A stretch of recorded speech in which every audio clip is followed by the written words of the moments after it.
Good morning mga parigoy. Papunta ako ng Las Piñas ngayon. Titingin ako ng motor shop na pwede kong ipa-check up yung aking motor. 3 years na rin kasi yung motor ko. Medyo may paling or marunong pa sa akin yung manubela eh. Pag may angkas ako or kahit wala akong angkas, pag nalubak ako, kahit mababaw at kahit naka-minor ako or kahit mabagal yung takbo ko, nararamdaman mo siya eh, parang may tumutukod baka sa bakal. So it's either shock or rubber link. So nagtingin na rin ako ng presyo nung rubber link at saka ng shock para sa likuran. Yung rubber link sa online 50 pesos hanggang 85. So sa kasa, sa mismong Honda,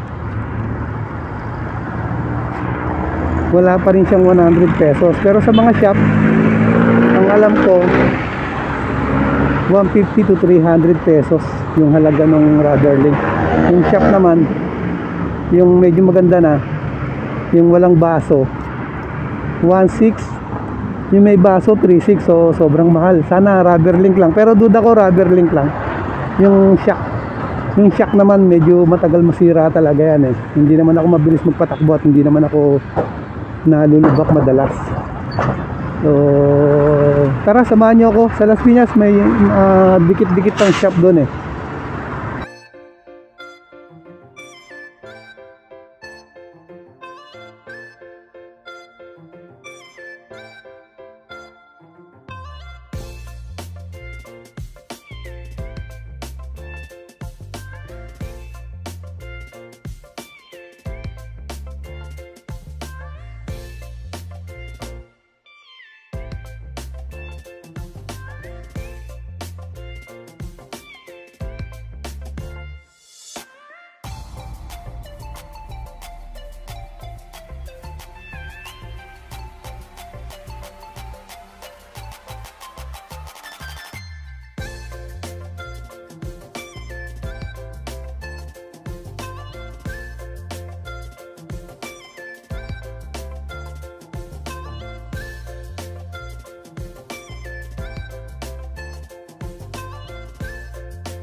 Club isn't the best place to find a lover, so the bar is where I go.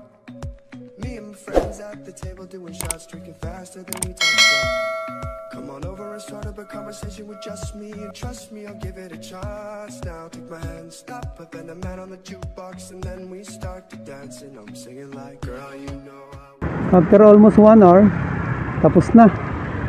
So, time to test drive. Tingnan natin kung wala nang gewang, wala nang tumutukod or lumalagotok pag nalulubak.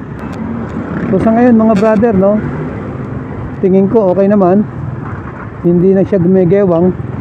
Tapos hindi ko na rin nararamdaman yung parang sobrang tigas ng gulong, na pati yung maliliit na bato ramdam na ramdam ng gulong natin. So sa lubak wala na rin, wala na yung parang bakal na nag-uuntugan or yung sumasayad, tumutukod. So 100% okay na to mga brother. Update ko kayo if ever na magkaroon ulit ng problema, pero sa tingin ko okay naman. Like, share, and comment kung nagustuhan nyo yung video para lagi kayong updated sa mga video ng i-upload ko. This is Santos Motovlog. Ride safe and responsible. God bless and peace.